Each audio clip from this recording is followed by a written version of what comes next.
Shabbat Shalom, amados irmãos. Shabbat Shalom. Queridos, porção de número 4, maravilhosa porção, Vaierá, que significa e apareceu. Está em Gênesis, Bereshit, capítulo 18, a partir do verso 1 até o capítulo 22, verso 24. Temos referência nos profetas, Taná, em 2 Reis, capítulo 4, versos de 1 a 37, e na Brit Hadashah, vulgo Novo Testamento, em Lucas 1, 26 a 38, Lucas 24, 36 a 53, João capítulo 8, praticamente todo o capítulo 8, e 2 Pedro capítulo 2, versos de 4 a 11. Queridos, na semana passada nós tivemos o privilégio de estudarmos a Parashá Lech Lechá, vá por ti. Esse vá por ti no sentido de descoberta de identidade, ou seja, o que você vai me servir, diz o Eterno, né? Veja se é isso mesmo. É mais ou menos o que Yeshua fala lá com relação a calcular o preço. Saiba o que você está fazendo, porque foi dito aqui hoje, uma caminhada com o Eterno é uma caminhada de responsabilidade, é uma caminhada de identificação como sendo filho do Eterno. Eu não posso pertencer a uma família se eu não tenho esse senso de pertencimento. Então é isso que o Eterno faz com Abraão: vá por ti, ou vá para dentro de você, descubra a sua identidade. E aí nós falamos da proatividade de Abraão, a prontidão em obedecer, e felizmente o texto que eu mencionei na semana passada é exatamente o texto dessa semana, que é o capítulo 18, verso 19, onde o Eterno explica a razão, o motivo pelo qual ele chama Abraão. O que ele encontrou em Abraão? É exatamente isso, gente, a prontidão. Nós temos que ouvir a voz do Eterno, e antes de terminarmos de ouvir, nós já temos que dar passos práticos. O tempo todo nós somos incitados a isso, a agirmos, não ficarmos inertes. Aliás, esse mundo é uma inércia só, né? O mundo caminha na inércia. É aquela coisa, deixa o mundo me levar. Eu acho que é mais ou menos isso. A pessoa fica quietinha, o movimento vai passando e vai lambendo ele, vai arrastando, e ele vai indo no ritmo do mundo. No meio do nosso povo não é assim. Nosso povo é um povo laborioso, é um povo que trabalha 6 dias na semana, que guarda o Shabat em respeito ao Criador. O momento do Shabat aí como o maior tempo de qualidade que o próprio Eterno nos oferece, para que nós tenhamos esta comunhão, para que nós tenhamos esse senso de pertencimento, para que nós lembremos de todo o pacto que ele fez com os nossos patriarcas, de modo a que restauremos todas as coisas.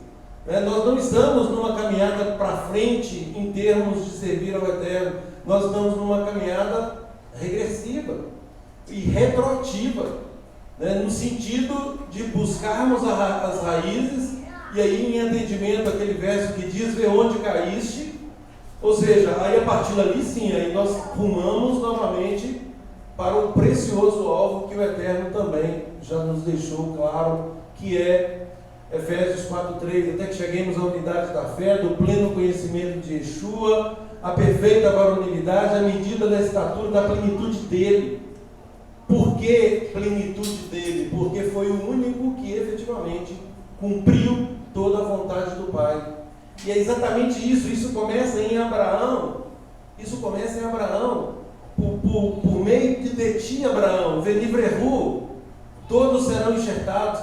Eu tenho pacto com você e com a sua descendência. E aqui nós vamos ver hoje exatamente esse pacto iniciando-se, e aí nós já sabemos o desfecho até o nosso modelo perfeito. Então, queridos, a primeira coisa é isso, é saber o que estamos fazendo, onde estamos, qual é o nosso propósito. Existe um propósito.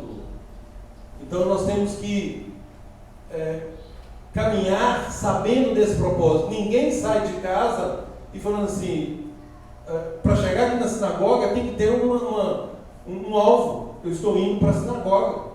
né? Porque senão eu estaria perambulando por aí. Nós vamos viajar, nós temos o destino já pronto, então nós damos passos práticos até chegarmos no destino. Não é diferente a nossa caminhada com a terra. Por quê? Porque nós, uma vez sabendo a nossa identidade, nós não precisamos nos desvencilhar daquilo que estamos fazendo. O que nós precisamos é saber efetivamente o compromisso que temos com o Eterno e fazer o que estivermos fazendo, sempre lembrando disso. Eu sou o servo do Eterno. Eu estou aqui para contribuir num processo de reconciliação. E aí nós falávamos, né, hoje, quarta porção, a primeira porção, o Bereshit, o início de todas as coisas, onde o Eterno cria esse mundo maravilhoso para nós, né, nos dá governo sobre todas as coisas, e esse governo é perdido rapidamente lá em Gênesis 3, e lá em Gênesis 3 mesmo o Eterno também já dá uma solução, Gênesis 3,15, e aí o mundo já corrompido pelo pecado, nós temos a segunda porção, que é Noa, onde a corrupção, ela assolou todo mundo de então, sobrando apenas 8 pessoas. 8 pessoas. E aí nós estudamos na semana passada a terceira porção, Ler Leha, que é exatamente essa que eu mencionei há pouco. E agora, queridos, nós estamos na quarta porção. Vairá, e apareceu. Ora, quem apareceu? Por que apareceu? Às vezes nós ficamos buscando experiências com o Eterno. E aí nós olhamos para aqui, vamos ler o início do capítulo 18, que é exatamente o princípio aqui da nossa porção de hoje. Capítulo 18, verso 1. Apareceu Adonai a Abraão nos carvalhais de Mamre, quando ele estava sentado à entrada da tenda do calor do dia, do maior calor do dia. Levantou ele os olhos, olhou, e eis 3 homens de pé em frente dele. Vendo-os, correu da porta da tenda ao seu encontro, prostrou-se em terra e disse: Adonai, aqui o termo é Adonai mesmo, é meu Senhor. Meu Senhor, se acho mercê em tua presença, rogo-te, não passes do teu servo. Traga-se um pouco de água, lavai os pés e repousai debaixo desta árvore. Bom, e aí tem segmento aqui de um relacionamento. E nós lemos esse texto, certamente todos leram no curso da semana, porque nós temos 6 dias para estudarmos essa maravilhosa porção, uma aliá por dia, uma pequena fração por dia, para chegarmos no Shabat com toda a história, toda a Torá já lida, para que ela seja melhor compreendida, para que possamos interagir também, no sentido de descobrirmos efetivamente qual é o plano do Eterno para nós, qual é o nosso papel no reino. E aqui, queridos, seguindo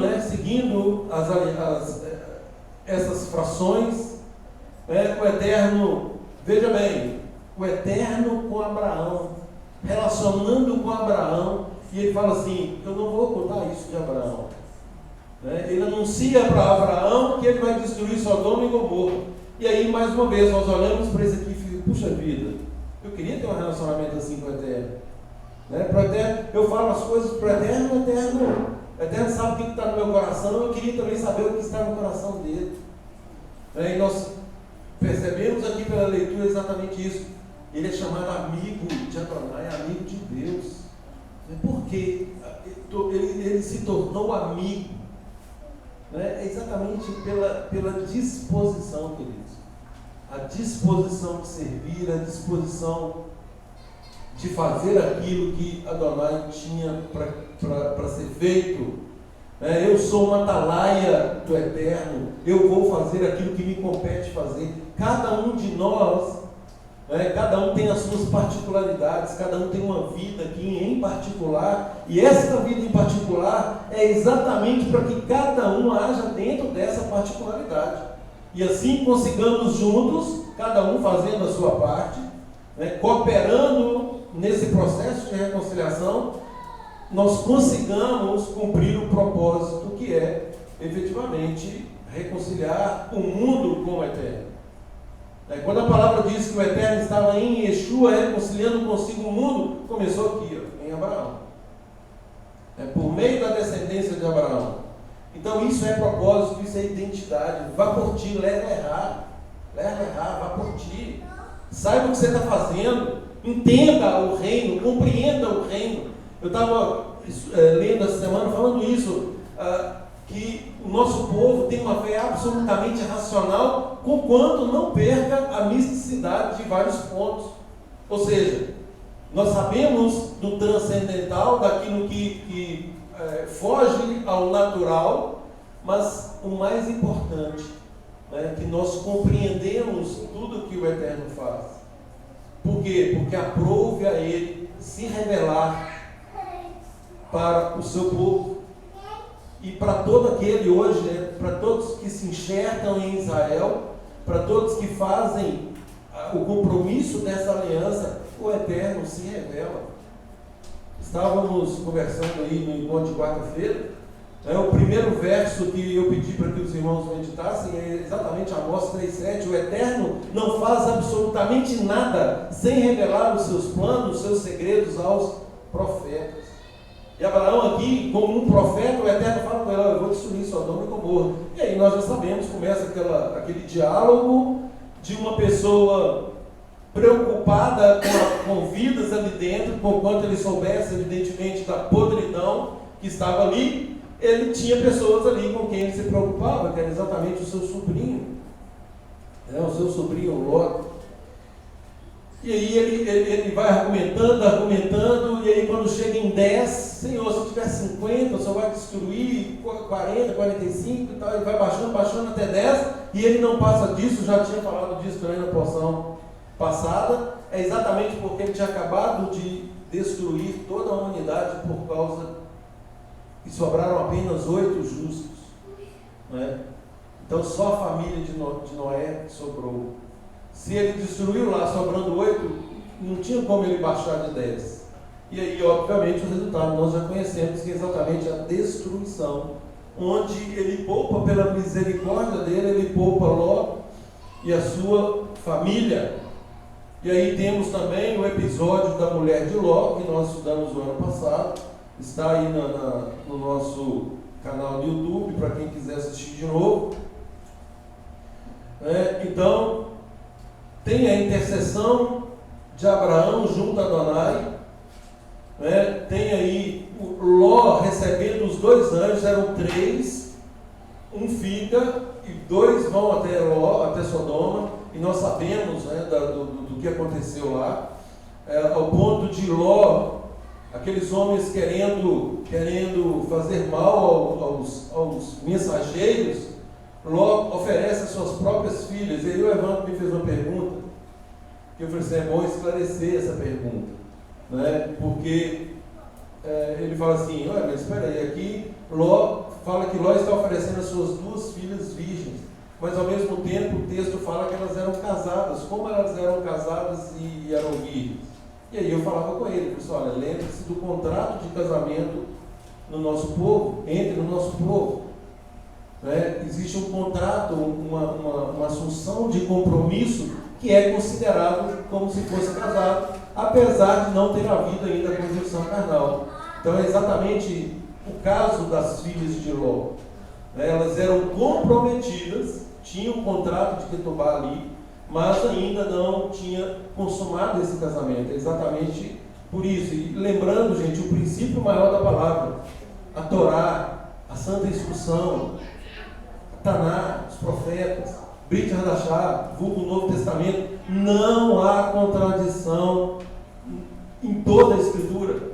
Qualquer contradição aos nossos olhos, ela é meramente aparente e requer de nós uma apuração mais cuidadosa, para que nós não caiamos aí em nenhum erro, principalmente algo que venha a abalar a nossa confiança e a credibilidade na inerrância da palavra do Eterno. Então lembremos sempre disso: a palavra do Eterno, ela é inerrante, ela não contém erro. Qualquer erro aqui, ele é humano. Eu vou mostrar para vocês alguns hoje. Então o erro que está aqui é decorrência de copistas, decorrente de escribas que por algum motivo quiseram proteger até o nome do Eterno, e aí faz algumas adjetivações. Alguns lá na frente, né, no curso de todos esses anos aí, e milênios, também alteraram de forma dolosa, tem sim alterações dolosas, mas lembrando sempre, queridos, nada que comprometa a essência da palavra do Eterno, da instrução do Eterno. Às vezes a pessoa fala assim, puxa vida, mas as escrituras contêm, sei lá, 1000 erros, 2000 erros, 3000 erros, 5000 erros. Mas espera aí, e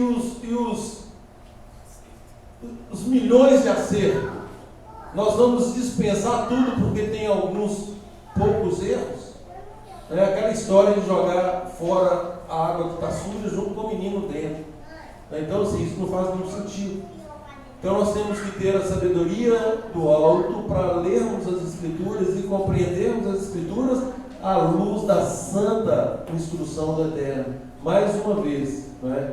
Então, nós temos a Torá, estamos aqui estudando a Torá, fracionada em 54 porções, onde as referências, as implicações, os midrash, as interpretações, elas mesclam por toda a Escritura. Então nós acabamos por ver todas as Escrituras durante um ano, e isso é extremamente precioso para a nossa edificação. E principalmente, queridos, isso é uma proteção contra qualquer sofisma. Tudo que chegar para nós fora dessa proteção da Torá, dessa estrutura rígida, né? No direito nós falamos lá que a Constituição Federal ela tem cláusulas pétreas, cláusulas praticamente imodificáveis, e nós estamos falando em termos humanos, e nós sabemos que não é bem assim em termos humanos, mas com relação ao Eterno nós sabemos que é exatamente assim. Ele fala, eu, Adonai, não mudo, seca-se a erva e murcha-se a sua flor, mas a minha palavra permanece para sempre. Para sempre. Então isso é segurança para nós. Se nós pensássemos que o Eterno altera as coisas, como se ele fosse alguém constante, não, ele nos deu todas as garantias que todo o plano dele se cumprirá ao longo aí do período que ele próprio pré-determinou para nós. E nós sabemos, queridos, que está muito próximo. Né? Os acontecimentos hoje, sobretudo o que está acontecendo lá com o nosso povo em Israel, nos aponta aí para um fim próximo. A questão é, como estamos? O que estamos resgatando? Eu sei qual é o meu papel no reino. Eu sou efetivamente parte desse povo. Nosso povo está lá sofrendo, nós estamos intercedendo por eles, né? Shalu, Shelon e Jerusalém, orai pela paz de Jerusalém, orai pela paz de Jerusalém. Nós cantamos aqui todo Shabbat, Shalu, Shelon e Jerusalém, orai pela paz de Jerusalém. Não é à toa não, queridos. Nosso povo está sendo perseguido, sempre foi. Por quê? Porque temos um padrão de valores morais absoluto. Enquanto o mundo caminha desprezando, todo dia vai desprezando valores. Família? Que família? Não, nós temos que acabar com isso. Gênero? Que gênero? Vamos acabar com isso. E hoje já tem não sei quantos, já passaram de dezenas de gêneros. Uma coisa ridícula. E não, porque nós cremos na ciência e não sei o quê. E a ciência aponta o quê? A própria ciência aponta que tem macho e fêmea, homem e mulher, dois gêneros, masculino e feminino. Não, mas isso não serve, isso aqui não. Aí nós podemos colocar um pouco de ideologia aqui e caminharmos aí de acordo com aquilo que bem pretendermos. Agora, o nosso povo, nós que proclamamos o nome de Adonai, que declaramos que o servimos, nós queremos esses valores para nós acabamos de falar agora há pouco. Nós temos que educar os nossos filhos, nós temos que instruir os nossos filhos com essas preciosas instruções, chamar os nossos filhos também à responsabilidade para que eles possam continuar nesse trabalho que o Eterno instituiu lá no começo. Mais uma vez, querido, sustentabilidade. Sustentabilidade material, sustentabilidade espiritual. E é óbvio que isso não é no sentido de que as coisas caminham por si, não. Isso é para mostrar que se nós seguirmos essa sustentabilidade, nós teremos a excelência de vida. E aí quando Yeshua vem e fala assim, eu vim para que tenham vida e vida em abundância. Puxa vida, como assim? Quer dizer, mudou tudo? Não. O que Yeshua está falando é exatamente isso. Eu vou dar para vocês o segredo que foi perdido aí ao longo de milênios. É o segredo de obedecer ao meu Pai e o vosso Pai, ou seja, ao nosso Pai. É o segredo de obedecê-lo da forma correta. Vocês não sabem como obedecer. Eu vou ensinar para vocês. É isso que Yeshua faz. Não penseis que vinha abolir a Torá. Não. Eu não vim abolir nada disso. Eu vim para tornar tudo isso pleno. Eu quero que isso se agigante diante de vocês, ao ponto de vocês não quererem fazer outra coisa senão servir a Adonai. Afinal de contas, a minha comida consiste em fazer a vontade do meu Pai. Comida? Pão? Não. Isso é fazer a vontade do meu Pai. Ou seja, priorizar o reino.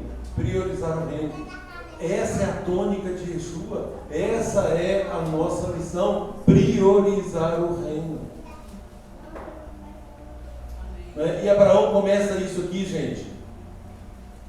Volto a dizer, de uma forma assertiva, positiva. É assim, o Eterno dá a ordem e ela é cercada de providências para que ela se consumem. Aqui às vezes nós precisamos de uma coisa insignificante e poucos se movem para que aquilo se torne concreto. Nós precisamos de maior proatividade, sobretudo nas coisas espirituais. Agora, conforme eu falei, nós não separamos as coisas, nós não temos duas vidas, nós não somos bipolares no reino. Nós somos o único ser que, em vivendo, nós manifestamos a glória de Adonai no nosso meio, enquanto vamos fazendo as coisas. E servir a Adonai, queridos, requer uma ordem no sentido de ordenação, de colocar as coisas nos seus devidos lugares. Um filho de Adonai não é alguém relapso, relaxado, que faz tudo de forma bagunçada, não, muito pelo contrário. Tudo é feito com muita qualidade, decência e ordem. Essa é a tônica do reino. É para isso que nós precisamos, ou é nisso que nós precisamos nos concentrar, nós precisamos atentar para isso. Queridos, na saída de Ló com as filhas, sabemos o que aconteceu com a esposa, e já falamos sobre isso, na porção do ano passado, mas só para enfatizar mais uma vez, ela não morreu, a mulher de Ló não morreu simplesmente pelo fato de olhar para trás. A questão é, por que ela olhou para trás? Então, ela morreu pelo motivo, pela causa que está por trás, não simplesmente pelo gesto. Então, por que ela olhou para trás? O coração dela estava lá. Exatamente, o coração dela estava lá. É aquilo que falamos na semana passada, uma escolha mal feita, uma escolha à vista. E aí a palavra fala que nós não nos guiamos por vista. Ou seja, é agradável aos nossos olhos, é bom o que nós estamos vendo, mas será que é a vontade do Eterno? A palavra nos garante, há caminhos que ao homem parece direito, mas no fim são caminhos de morte. E aí, queridos, muitas vezes morte física e espiritual juntas. Quando é só morte física, é o menor dos problemas. A questão é a morte espiritual, é aquilo que está preparado para nós. Quando nós sabemos que alguém faleceu servindo a Adonai, é motivo de alegria. É motivo de alegria. E lá em Eclesiastes fala, aliás, que na casa que tem luto é muito mais vantajoso do que numa casa que tem festa. Por quê? Porque muitas vezes as festas elas ignoram os preceitos de Adonai. E pelo menos ali as pessoas estão meditando no fim da vida, no objetivo da vida. Né? E quem sabe ali é um momento de mudança também. Né? Então, assim, como estamos trabalhando para atender aquilo que Yeshua diz lá em João 17,3: e esta é a vida eterna, que te conheçam a ti como o único Deus verdadeiro, e a mim, Yeshua, né, a quem enviaste. Então, Yeshua, estudamos isso na segunda-feira, Yeshua como o autor, ou seja, como o primeiro, como alguém que inaugurou a nossa emuná, autor e consumador da nossa emuná. Ele é autor porque ele fez da forma certa, e ele é consumador porque ele fez tudo o que o Pai lhe mandou fazer, ou seja, obra completa. Terminou a obra. Terminou. Agora ele vem colher os frutos, né? Então, assim, a primeira parte dessa obra foi totalmente concluída. E a palavra também nos garante que ele viu, né, ele vislumbrou o fruto daquilo que lhe estava proposto e ele se alegrou por isso. Ou seja, eu vou fazer isso, mas muitos se salvarão. Muitos declararão esta fidelidade para com meu Pai por meu intermédio, fazendo da forma que o meu Pai me ensinou a fazer.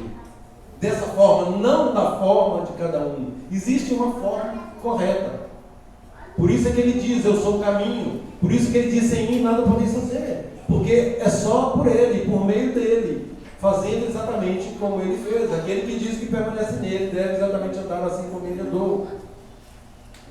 Bom, queridos, retomando aqui a porção, nós sabemos que as duas filhas de Ló, elas, logo após o episódio da mãe, eles vão para uma cidade, para uma caverna, e ali os comentaristas quase que são uníssonos nisso, dizendo que elas pensaram que tal qual aconteceu no dilúvio, não havia mais ninguém na terra. E aí fizeram, bolaram lá um plano, nós somos muito bons nisso, em bolar planos para ajudar a Deus. Deus precisa da nossa mãozinha aí. E aí nós vamos fazer por nossa conta. Ou seja, mesmo sabendo que era errado, agiram, praticaram ali relações ilícitas com o Pai.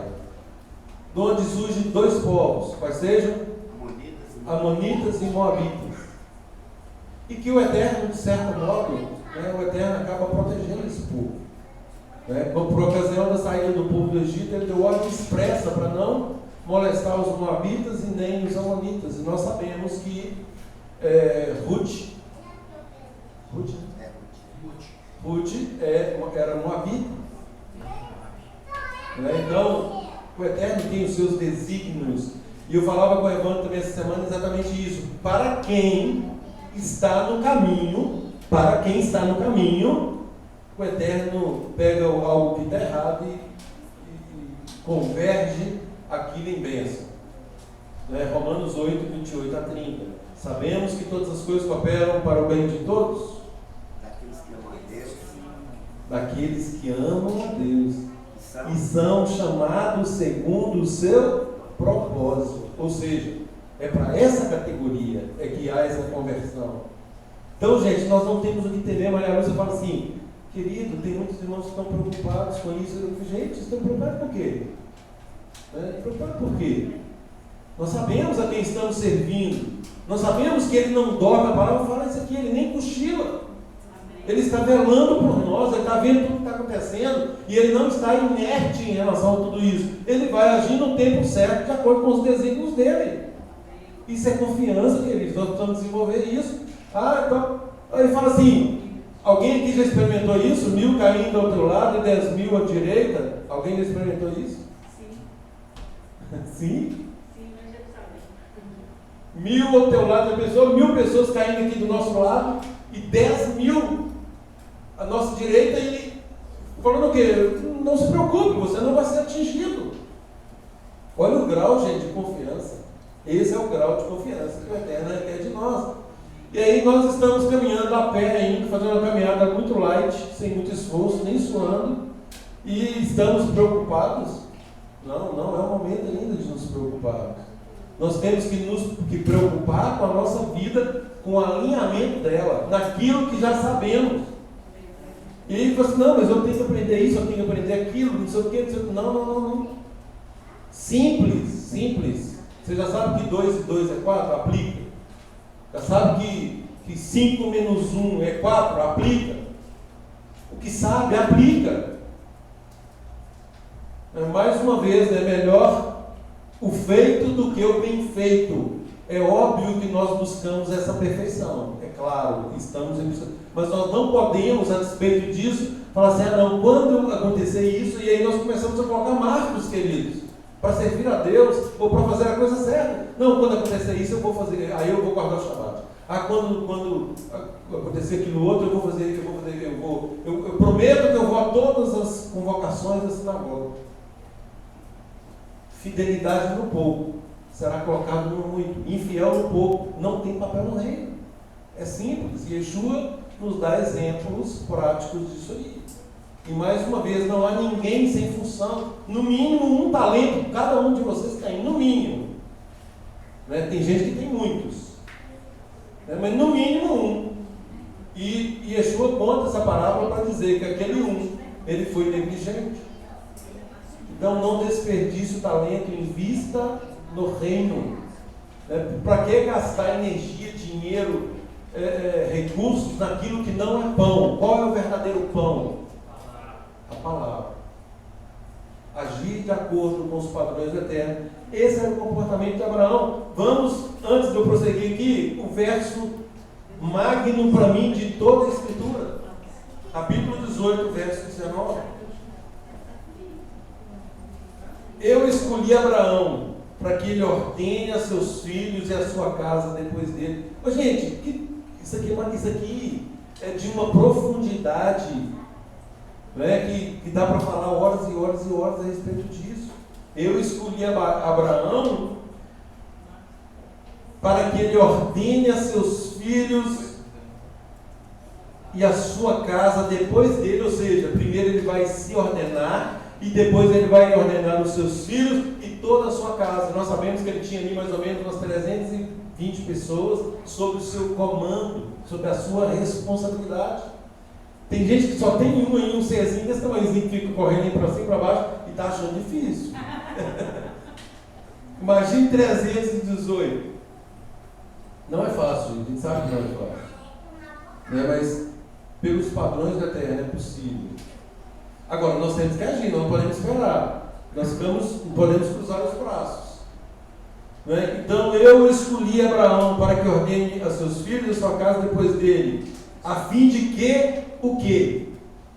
A fim de que o quê? O que está escrito aí? Com qual objetivo? Esse a fim de que? Com o objetivo de. Qual é o objetivo? Olha, gente. Olha.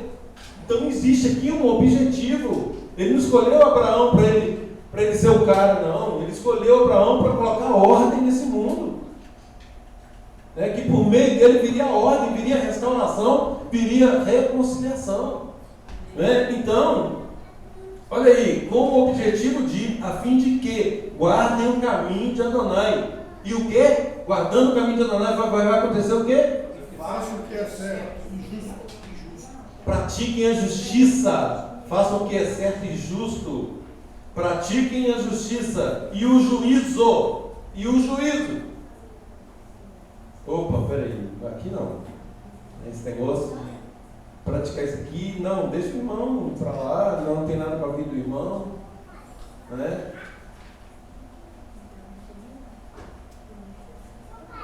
Queridos, vou reforçar. Para que pratiquem a justiça e o juízo. Nós somos corresponsáveis no reino. O que significa isso? Responsável pelo outro. Uns pelos outros. E nós temos N exemplos disso na Torá.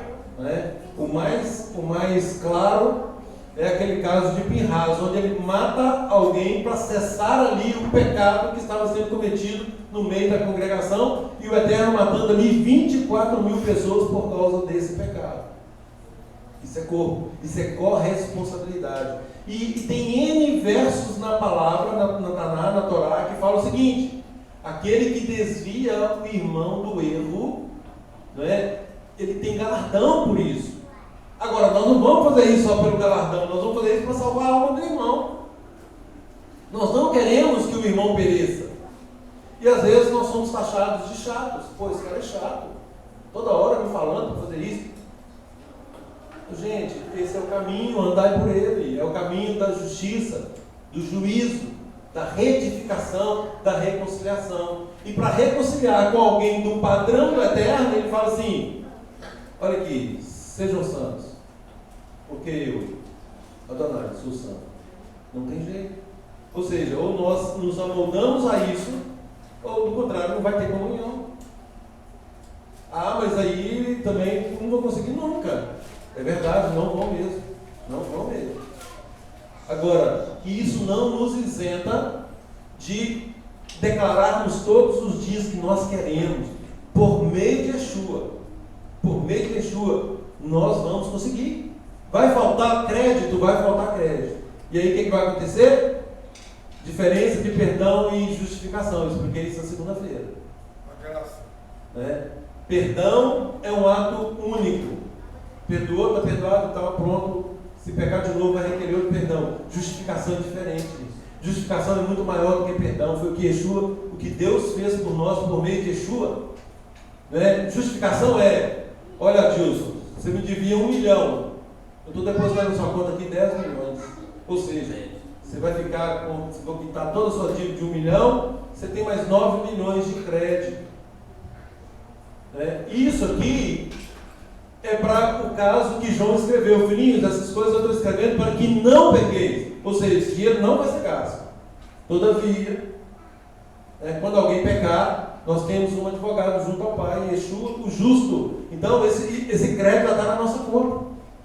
E é por isso que nós vamos chegar lá no final. É por causa desse crédito que é de Yeshua que foi depositado por cada um de nós. Então, aí sim nós conseguimos.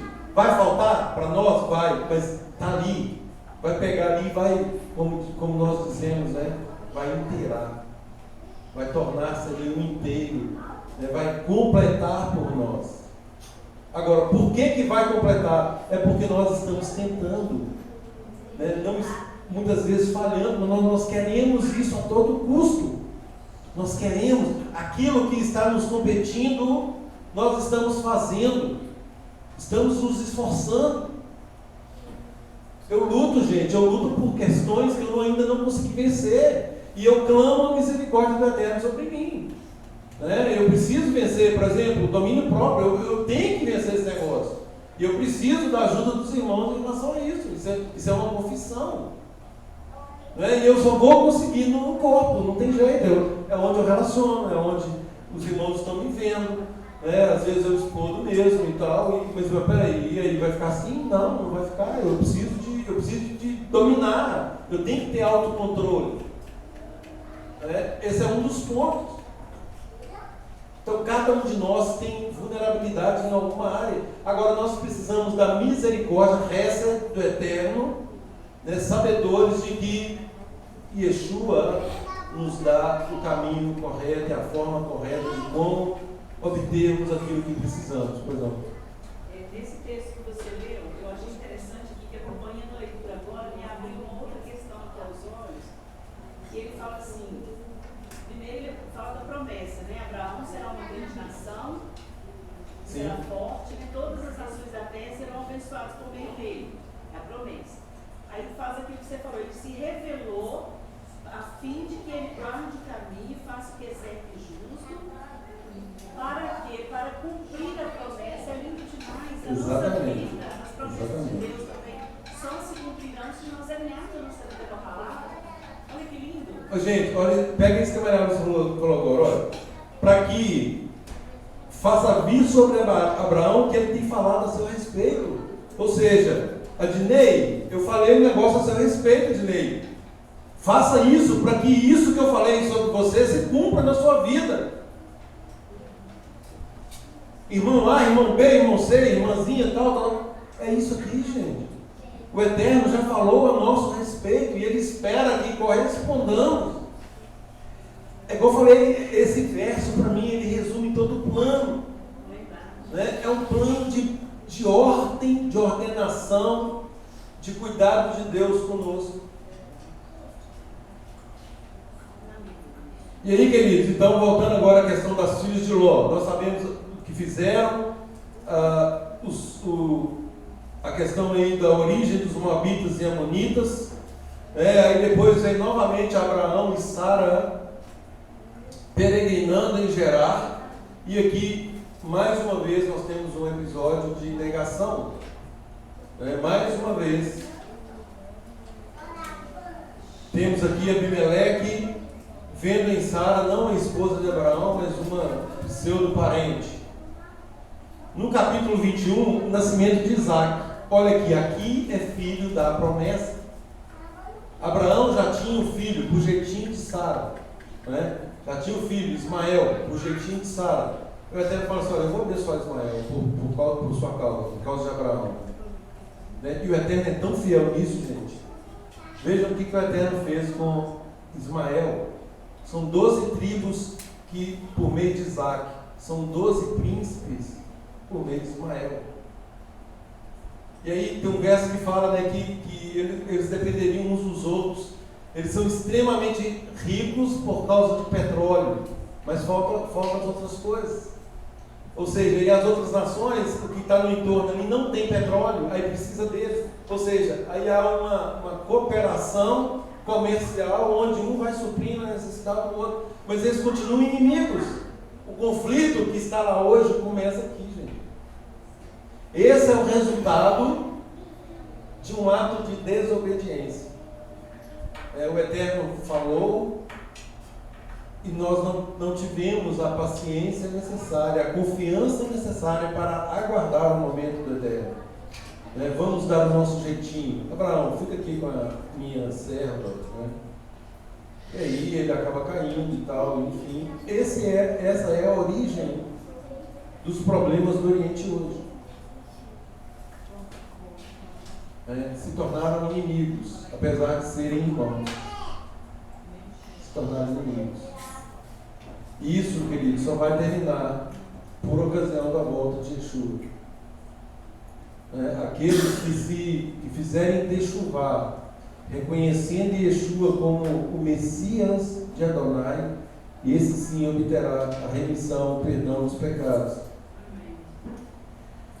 Logo na sequência, então, o nascimento de Isaac, Sara manda Agar embora. Temos aí no capítulo 22, nossa, vai até 22, 24. O Eterno provando Abraão por meio da ordem que ele dá acerca de Isaac. E aqui, queridos, só vou esclarecer um ponto aqui sobre esse fato, porque é algo que constantemente nós comentamos e é um episódio muito conhecido, que é o sacrifício de Isaac. Eu não sei se os irmãos já tiveram a curiosidade de cronologicamente saber a idade de Isaac aqui nesse momento do sacrifício. Perfeito. O que nos foi ensinado aí ao longo de muitos anos, eu já ouvi N pregações, é que era um menino, né? Olha, o Abraão estava ali sacrificando o seu filhinho. Não. Isaac tinha 37 anos nesse momento, queridos. 37 anos. Ou seja, foi um sacrifício de vontade dupla. Isaac estava plenamente consciente e exercendo o máximo da emuná para com o Eterno. Por quê? Porque ele sabe, afinal de contas, nós acabamos de ler, né? Para que ele ordene a sua casa e os seus filhos depois dele. Ou seja, ele sabia de todo o plano de Adonai, e aí ele recebe a ordem de Adonai e fala assim: Isaac, a ordem é essa. Estou pronto, vamos fazer. Ou seja, houve cooperação para um propósito divino. Obediência pronta, não interessa o que seja. E aí lá em Hebreus 11 fala o quê? Que Abraão fez isso, Isaac também, plenamente consciente. Ele falou, mas peraí, ele falou que por intermédio do meu pai, por meu intermédio, né, virá aí aquele que vai reconciliar todas as coisas. Né? Então não tem nenhuma chance. É isso aí, gente. É 1000 caindo do lado, 10.000 direita. Não, mas ele falou que eu não vou ser atingido. Então pronto, eu estou nessa. Estou junto, vamos junto. Né? E no coração de Abraão nós sabemos que ele sacrificou. Né? Então aquilo que está no coração, eu quero fazer a vontade de Deus, custe o que custar. Né? Porque ele é poderoso para reverter qualquer quadro. Não existe. Aliás, estudando aqui a Haftarah nesses textos que eu mencionei, fala assim, por acaso, aliás, no próprio situação de Sara, né? Por acaso há impossível para Adonai? Há alguma coisa impossível para ele? Não, nós sabemos que não há. Todas as coisas são possíveis para ele, inclusive a nossa salvação. Isso é questionado para Yeshua lá na frente. Não, mas peraí, se for desse jeito, ninguém vai se salvar. Né? Então, para os homens, de fato, isso é impossível, mas para Deus, nada é impossível. Nada. Então, creamos nessa promessa. Então, queridos, aqui nós temos uma unidade entre pai e filho, no sentido de cumprir o propósito do Eterno. Então, esses são testes. São testes que o Eterno nos apresenta, né, para saber como vamos enfrentar esses testes. Tem gente que pula fora no primeiro desconforto. Nossa, que está quente. Eu estou saindo fora. Né? O mínimo desconforto já pula fora. Tem gente que continua na fora quente, né? Exatamente. Olha o exemplo de quem foi ensinado no padrão de Abraão. Olha, rei, o senhor está falando aí que vai nos jogar na fornalha. Que seja. Se Deus quiser nos livrar, Ele vai nos livrar. Se Ele não quiser nos livrar, Ele continua sendo Deus. Isso é confiança, gente. Quem se aproximava, queimava, e eles estão transitando dentro da fornalha a um grau superlativo de calor. Isso é confiança, isso é iluminar. E aí nós olhamos para essas histórias, queridos, para que isso nos motive. Tudo que está escrito para o nosso ensino foi escrito a fim de que pela paciência e pela consolação das Escrituras nós tenhamos esperança. A nossa esperança está e continua em Adonai. Nós temos que atentar para isso.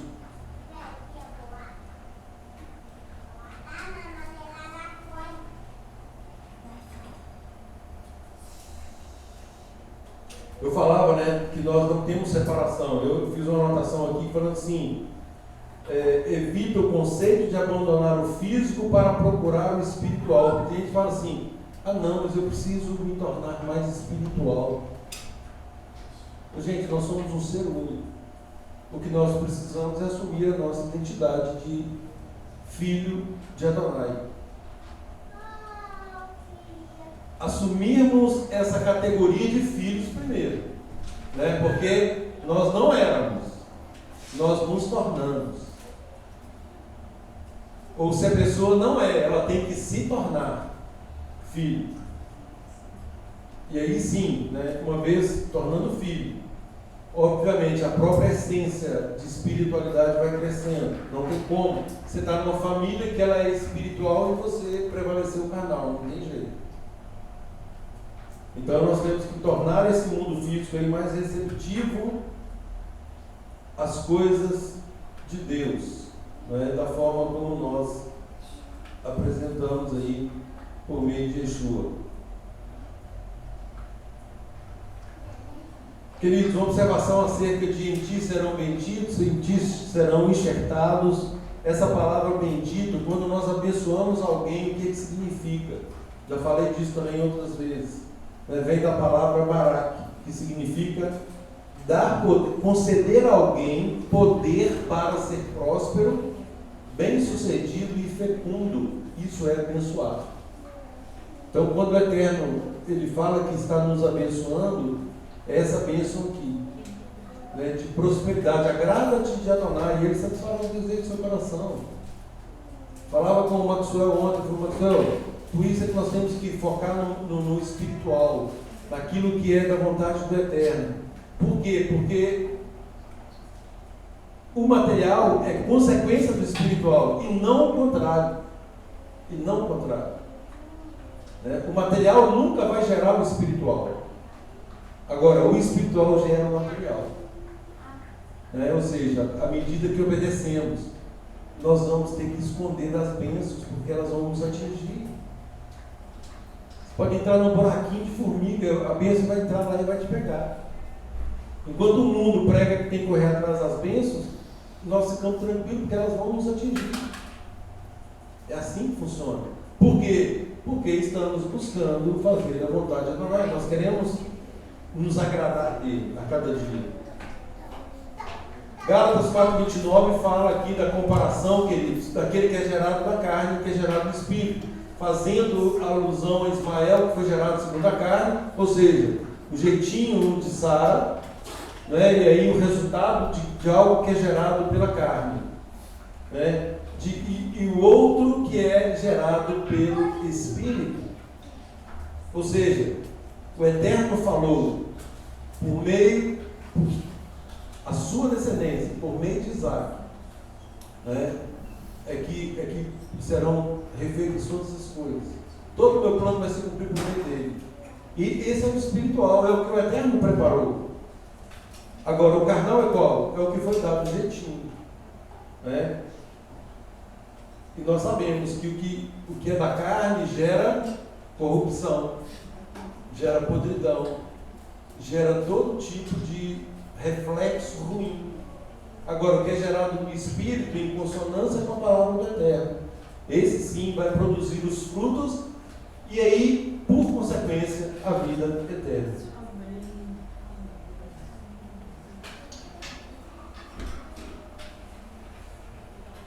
Uma observação que eu fiz aqui, ou seja, através da obediência de Abraão, aqui essa obediência plena, pronta, né, nós também declaramos que somos filhos de Abraão, né? Temos essa discussão lá em João 8, que eu vou chegar lá. Segura um pouquinho que nós acabamos. Então, nós recebemos também autoridade por meio desse pacto, né, uma vez enxertados, uma vez participantes da família, adotados nessa família, nós recebemos autoridade para, por ordem, e para desalojar tudo que se opuser a esse propósito. Ô, gente, esse negócio é forte demais. Ou seja, nós temos o poder, não que nós tenhamos poder, nós recebemos esse poder de Adonai para essa ordem, para colocar ordem, para desalojar, ou seja, para expulsar tudo aquilo que eventualmente se opuser ao plano original do Eterno, né? E esse poder, ele é Ezequiel 36:6. Eu vou dar o meu Ruach HaKodesh, e a propósito, o estudo de segunda-feira vai ser sobre o Ruach HaKodesh, por causa de alguns comentários e confusões que é feito, ou melhor, que são feitos. Nós vamos estudar sobre isso para que isso também seja de um só entendimento no nosso meio, né? O Ruach HaKodesh não é uma pessoa, por favor, né? É esse poder que recebemos para que nós consigamos fazer a vontade do Eterno. Por isso que ele fala, no verso que fala que ele é justo e justificador. Ele está tudo dentro da própria vontade dele. Agora, é claro que o Ruach é dado para quem obedece, nunca para quem é rebelde. Tem um verso da palavra que fala isso. O Ruach HaKodesh é dado para os que lhe obedecem, ou seja, para quem obedece ao Eterno. Então nós estudaremos sobre isso na segunda-feira, né? Bezrat Hashem, se o Eterno assim nos permitir.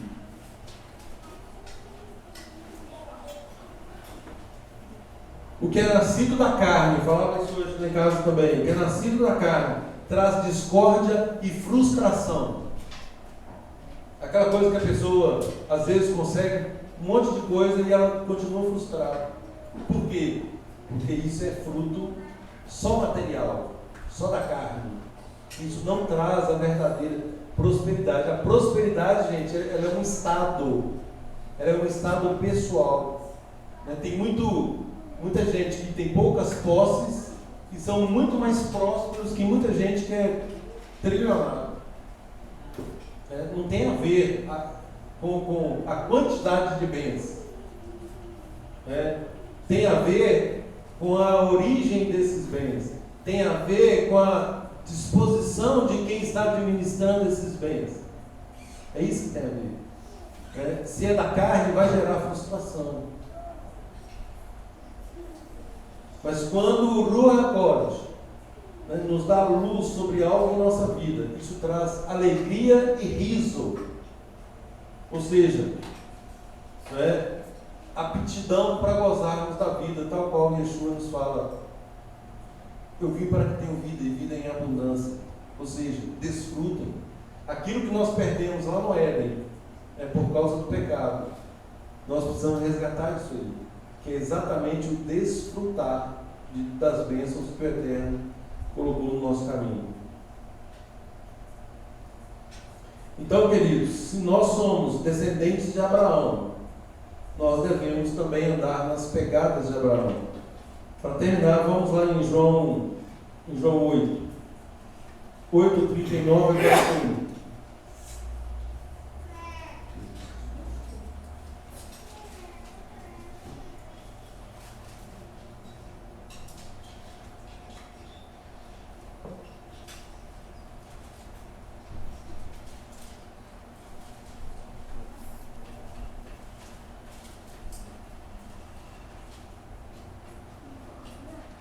Queridos, vou ler um pouquinho para trás, só para contextualizar aqui, a partir do verso 26.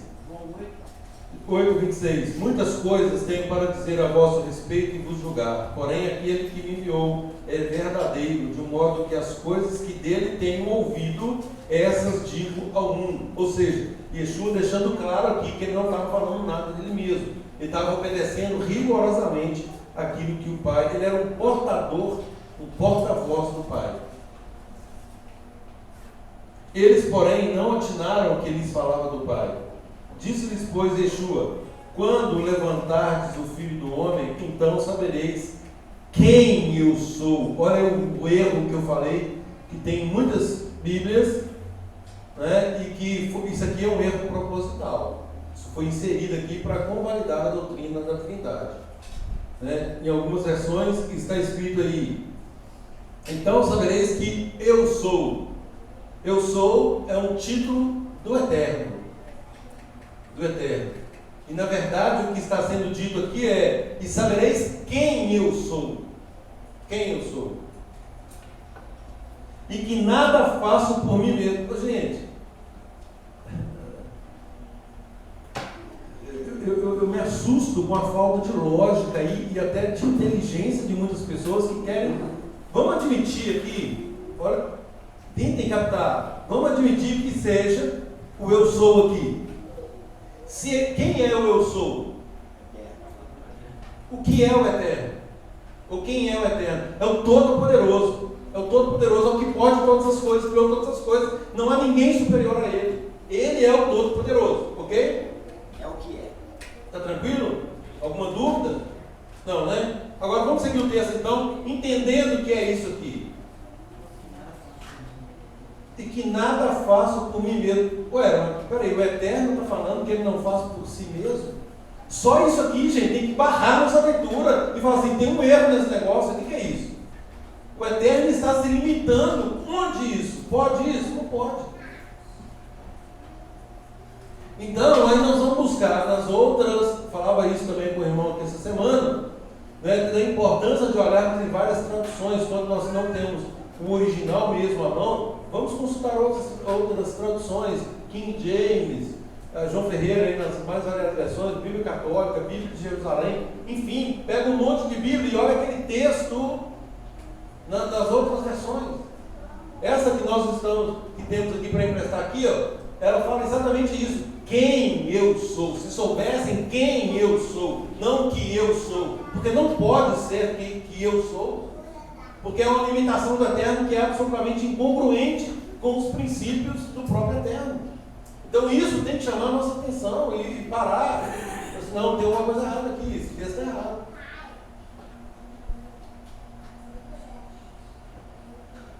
Nada faço por mim mesmo, mas falo como o Pai me ensinou. Ora, o Eterno tem um Pai? A palavra fala aqui que ele é o princípio de todas as coisas. Entendeu? Não faz sentido, gente. Não faz sentido. Aquele que me enviou está comigo. Olha a sequência do texto.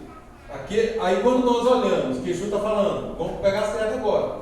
Né? Se você soubesse quem eu sou quem? Eu sou o ungido de Deus. Eu sou o Messias que vocês estão aguardando. Eu estou aqui para cumprir todo o plano do meu Pai. Aí sim, aí tudo faz sentido. Né? Aí não faço nada por mim mesmo, beleza, excelente, mas falo como o Pai me ensinou, perfeito, e aquele que me enviou está comigo, perfeitíssimo. Ele não me deixou só, porque eu faço sempre o que lhe agrada. Perfeito, perfeito. Ele está aqui numa condição de porta-voz, de um servo de Adonai, fazendo aquilo que Adonai lhe propôs fazer.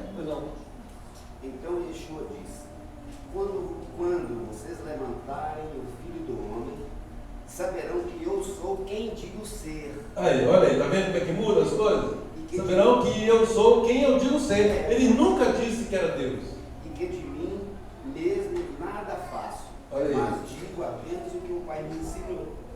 Exatamente. O 8:27, está vendo? Eles não entenderam que Jesus estava falando a respeito do Pai. Exatamente. Claro. Mas vamos lá, gente. Disse, pois, Yeshua aos seus conterrâneos, né? Aí, mais uma maldade, gente.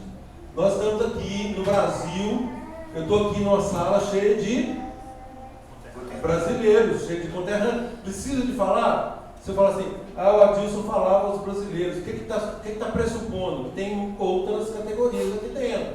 Né? Quando fala aqui que ele estava falando aos judeus, isso é depreciativo, isso foi acrescentado aqui com o objetivo de depreciar uma subcategoria, né? Colocando os judeus como uma subcategoria. Ora, mas Yeshua era judeu, então não é outra coisa, não. Isso é doloso, gente.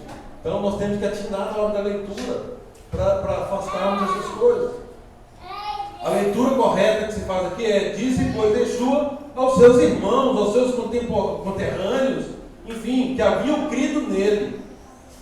Se vós permanecerdes na minha palavra, sois verdadeiramente meus discípulos, conhecereis a verdade. Olha aí, só vai conhecer. Qual que é a máxima aí, gente? Conhecereis a verdade vos libertará. Olha, peraí, está fora do contexto, isso não é assim. Olha aí, vamos voltar então. Como que isso deve ser entendido? Volta a fita. Olha um pouquinho. Se vós permanecerdes na minha palavra, sois verdadeiramente meus discípulos. Bom, agora que vocês permanecem na minha palavra, que vocês são meus discípulos, vão conhecer a verdade vai libertar vocês. Ou seja, isso não é aplicado à torta e direito como é pregado aí fora. Isso está no contexto, tá? Exatamente. Não, porque foi até campanha política, né? Conhecereis a verdade vos libertará. Isso tem uma aplicação, mas o contexto é esse aqui, ó. Esse é o contexto. João 17 fala: santifica-os na verdade. A tua palavra é a verdade, exatamente. Então, gente, o que é a verdade? A Torá, a instrução eterna. Exato. Então, tudo é contexto. Nós não podemos cair em ciladas semânticas. Não é porque tira aquilo que eu falo assim: olha, tudo posso naquele que me fortalece. Eu pulo do quarto andar do prédio aqui e falo assim: não, eu posso pular. O Eterno está falando que eu tudo posso. Isso é insano, gente. Isso é insano. Fora de contexto. Totalmente fora de contexto. Não é para esse fim. Se Se vós permaneceres na minha palavra, sois verdadeiramente meu discípulo e conhecereis a verdade, e a verdade vos libertará. Ou seja, a verdade só vai libertar aquele que permanece nas palavras de Yeshua e que se torna discípulo dele. Simples assim. Esse é o contexto. Aí, olha a resposta agora dos nossos irmãos. Responderam: somos descendência de Abraão e jamais fomos escravos de alguém. Como dizes tu, sereis livres? Ou seja, quando ele fala assim, a verdade vai libertar vocês. Ah, mas peraí, a verdade de que eu não sou escravo de ninguém, não, eu sou filho de Abraão. Olha o nível da discussão. E aí, replica Yeshua: em verdade vos digo. Ou seja, toda vez que ele fala em verdade, ele está dizendo: prestem atenção no que eu vou falar com vocês agora. Isso é absoluto. Em verdade vos digo: todo que comete pecado é escravo do pecado. Agora, como admitir, como que o nosso povo poderia admitir que estava cometendo pecado? Nem cometia pecado para eles. Por isso, por quê? Porque ficou na exteriorização da Torá, gente. A Torá, quando... Isso. Quando Yeshua fala que ele veio para tornar a Torá plena, é a forma correta de cumprir a Torá, e não com um checklist. Então, e Paulo discorre disso de forma fantástica em Romanos, mostrando ali, degrau por degrau, que todos estamos no mesmo patamar. Ou seja, não há um justo, nenhum sequer, todos pecaram. E ele fala para os irmãos: vocês estão arrogantes, jactanciosos, por quê? Onde pôs a arrogância? Onde pôs a jactância? Foi de todo excluída. Por meio de que lei? Então, gente, não é, quando se trata de salvação, de conhecimento pleno de Deus, de um relacionamento pleno com Adonai, isso tem a ver com a forma como estamos servindo. E principalmente reconhecer a nossa condição de pecador. É por isso que Yeshua fala assim: eu não vim para tentação. Ah, mas peraí, Yeshua está excluindo alguém? Não. Ele está dizendo que tem alguém se excluindo. Esse é que é o problema. A pessoa fala assim: eu não preciso disso. Eu cumpro a Torá. Eu já cumpro a Torá. Muitos fizeram isso. Ou seja, eu estou buscando essa perfeição por meio do cumprimento das mitzvot, dos mandamentos. Sou filho de Abraão. Não, está na sequência. E aí eles argumentam isso, Todo que comete pecado é escravo do pecado. O escravo não fica para sempre na casa. O filho, sim, fica para sempre. Quem está na categoria do filho vai ficar para sempre. O escravo não. O escravo é quem? É quem não renuncia à própria vontade. Ele continua pecando de forma deliberada. Esse é escravo. E aí fala que ele não vai permanecer para sempre. O filho vai.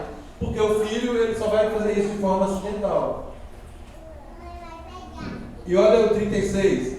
Se, pois, o filho vos libertar, verdadeiramente sereis livres. Ou seja, só haverá liberdade por meu intermédio.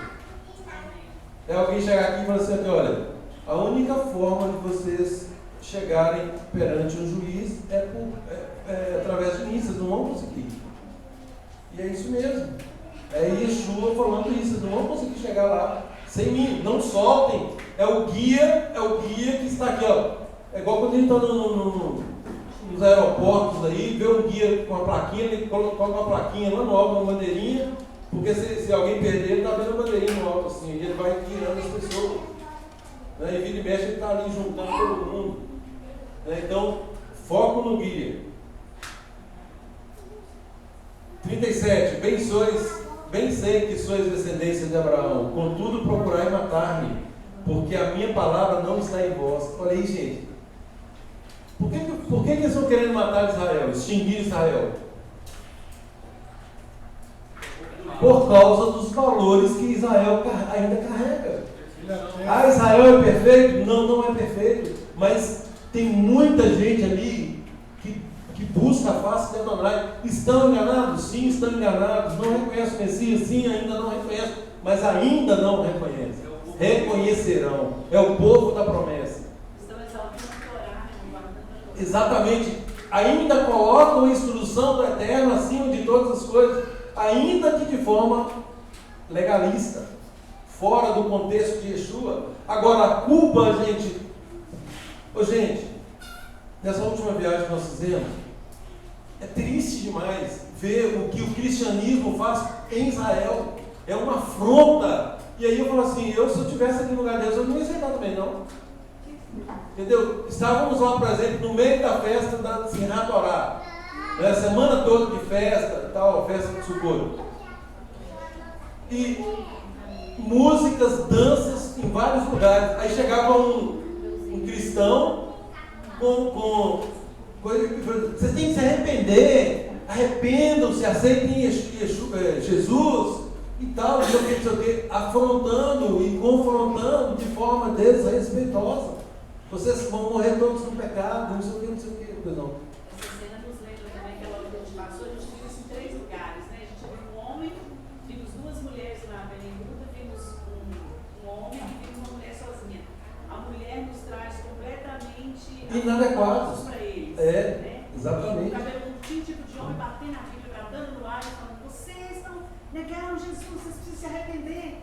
Aí já começa a afronta por aí. Gente, é uma mulher seminua, com uma Bíblia na mão, tratando a Bíblia de qualquer jeito, falando para quem detém o conhecimento, os oráculos da Emuná, né, de como eles teriam que se comportar. É complicado realmente. Né? E é em nome desse movimento é que houve perseguição, incluindo o Holocausto, há tão pouco tempo. Né? Há tão pouco tempo. E agora o que está acontecendo, ou seja, nações se manifestando contra Israel. E nós já sabemos qual vai ser o desfecho de quem não apoiar Israel. O Eterno disse aqui, eu vou abençoar aqueles que te abençoarem, vou amaldiçoar aqueles que te amaldiçoarem. Isso é o Eterno que disse, gente. Não tem como mudar isso não muda. Não interessa o que vai acontecer, o Eterno não muda. Não muda. Ele vai cumprir todo o plano dele para Israel. Vai sofrer, morrerão muitas pessoas, sim, mas o remanescente será salvo. Isso está na palavra.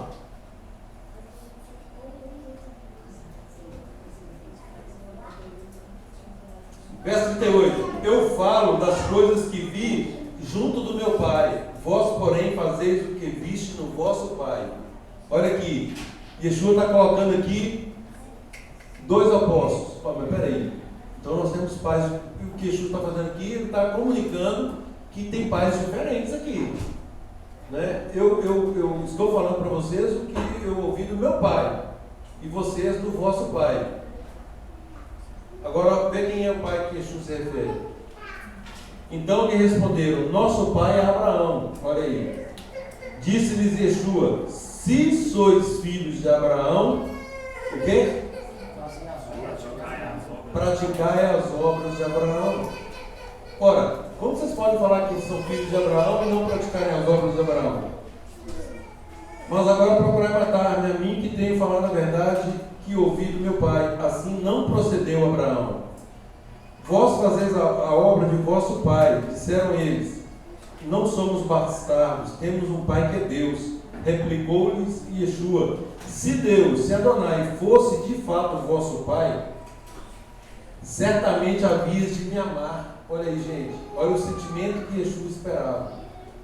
Se Adonai fosse o pai de vocês, vocês haveriam de me amar, porque eu vim de Adonai e aqui estou, pois não vim de mim mesmo, mas ele me enviou. Qual a razão pela qual vocês não compreendem a minha linguagem? É porque sois incapazes de ouvir a minha palavra. Vós sois do diabo, que é o vosso pai, e quereis satisfazer-lhe os desejos. Ele foi homicida desde o princípio e jamais se firmou na verdade, porque nele não há verdade. Quando ele profere mentira, fala do que lhe é próprio, porque é mentiroso e pai da mentira, mas porque eu digo a verdade, não me credes. Quem dentre vós me convence de pecado? Ou seja, quem vai me convencer que eu estou transgredindo a Torá? É isso que Yeshua está comunicando aqui. Em momento algum ele transgrediu a Torá. A palavra atesta isso, o qual não cometeu pecado, nem dó algum se achou em sua boca. 1 João 3,4 diz que pecado é a transgressão da Torá. Responderam, pois, e disseram: porventura não temos razão de dizer que é samaritano e que tem esse demônio? Isso aqui é uma ofensa, falar que ele é samaritano é um xingamento de alto nível, e ainda mais falando que ele tinha demônio.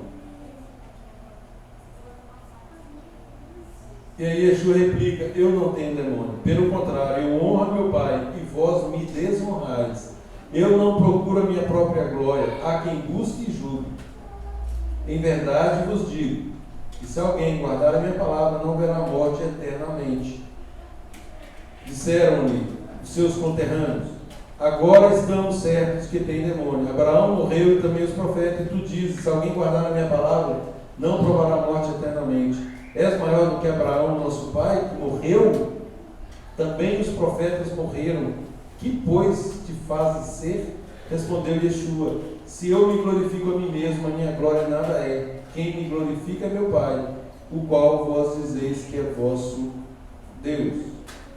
Entretanto, vós não o tendes conhecido, eu, porém, o conheço. Se eu disser que não o conheço, serei como vós, mentiroso. Mas eu o conheço e guardo a sua palavra. Abraão, vosso pai, alegrou-se por ver o meu dia, viu e regozijou-se. Quando que Abraão alegrou-se por ver esse dia, e ele chegou a ver esse dia e que ele se alegrou? Com base na paraxá de hoje. Pelo menos um, gente.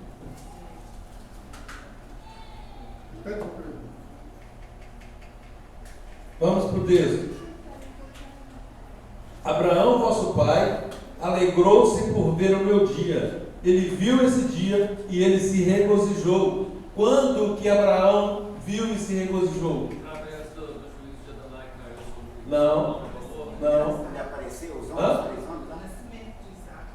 Aí quase. Ele apareceu os 3 anos? Não. Quando olha ele a terra.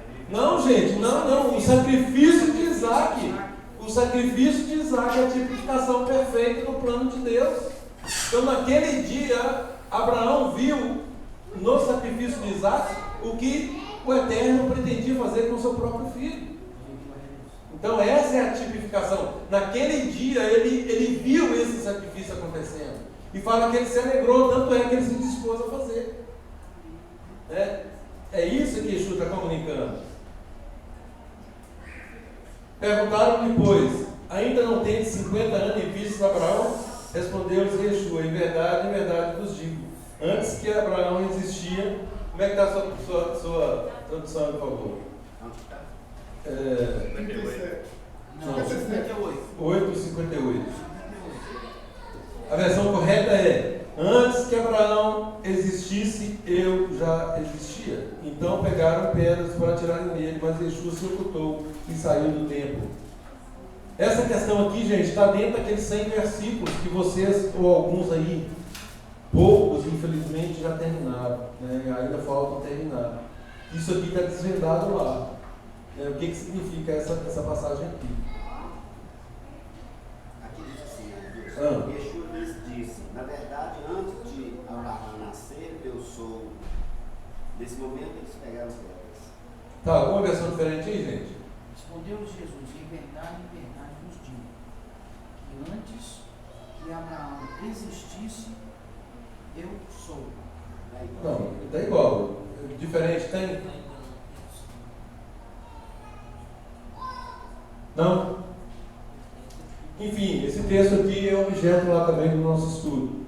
Queridos, que o Eterno continue nos abençoando, que nós tenhamos a convicção dessa aliança que foi feita com Ele, e que hoje, uma vez enxertados por meio dessa aliança, que se concretiza em Yeshua, por causa do sacrifício de Yeshua, hoje nós estamos aqui como família de Adonai. Que Ele nos abençoe a todos. Shabbat Shalom. Shabbat Shalom. Amém. Dizer que você entregou